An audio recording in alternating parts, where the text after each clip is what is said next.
So today we're working on a Skoda Octavia, the 2-litre naturally aspirated petrol engine in it, and we're doing the EGR valve, which is here on the back, and you can see there's 2 bolts there. There is 1 bolt there holding onto the engine head, and then the other EGR hard pipe is on this side here, again 2 bolts, and then there's another bolt just in there, which is hard to see. There's 2 coolant lines to the back, these 2 lines here on a bracket which is connected to the body of the EGR, and then that electrical connector just there. So as far as EGRs go, this one is actually pretty easy to work on. So we'll get all the bolts out, and then that'll be it out of the engine bay. So we'll start with the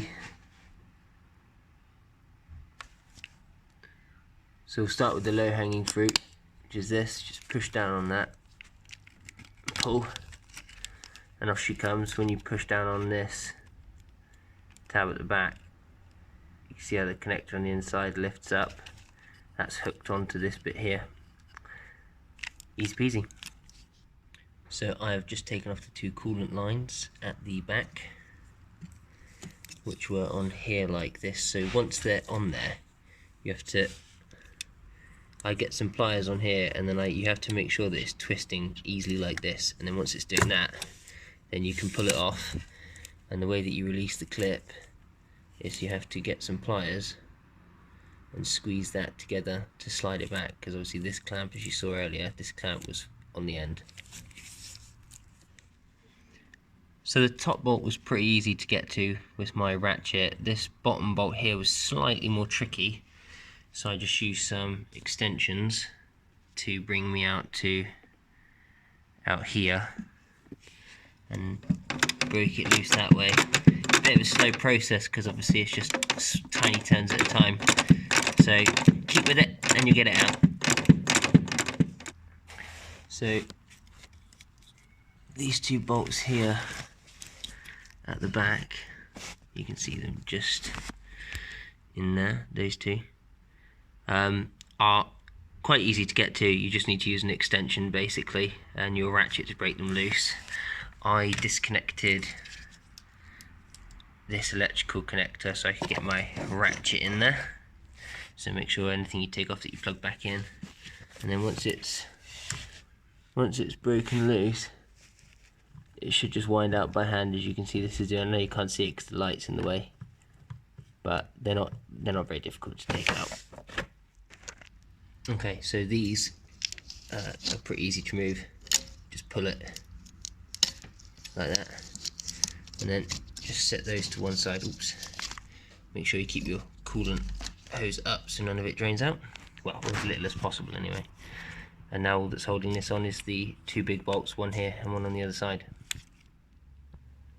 So the access in here to this bolt is really tight, as you can see. I had to use a flex head ratchet with a long handle to get around that. There probably is other concoctions you can do, but it's quite close to the firewall, so you'll be struggling to get anything else in there. So I just broke it loose with my big ratchet. So there is one more bolt at the bottom of the EGR, which I'm getting to with my flex head ratchet,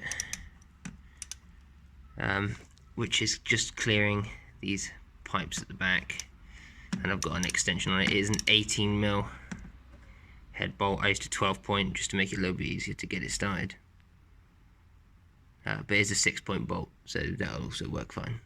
So why is this EGR valve broken? Well, you can see there's lots of little bits of grainy plastic in there. Usually teeth on this wheel here snap, and what you can do is take it around and flip it over so that the broken teeth are over here, because this only turns 180 degrees, doesn't do full rotation.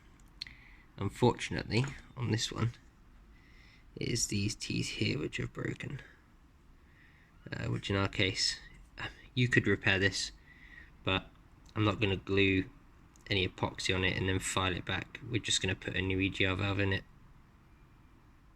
Okay, so before we put the new EGR on, we'll also replace the gaskets, which are these little Medubris here. There you go. and they both come off in a similar fashion. They're much easier to pull off than what I thought. I kind of pushed that one off a little bit hard. And then you just clip the new gaskets on and then put your EGR in. Quite nice, it's got these little ears on it so that it just hooks on. That's nice. And then once you put it all back together, what you have to do, on this one here I had to clear the code before it would run properly. It was running really lumpy. The engine management light was still on. Once I plugged in my scan tool and cleared the code, it ran absolutely fine. So this is done, ship it.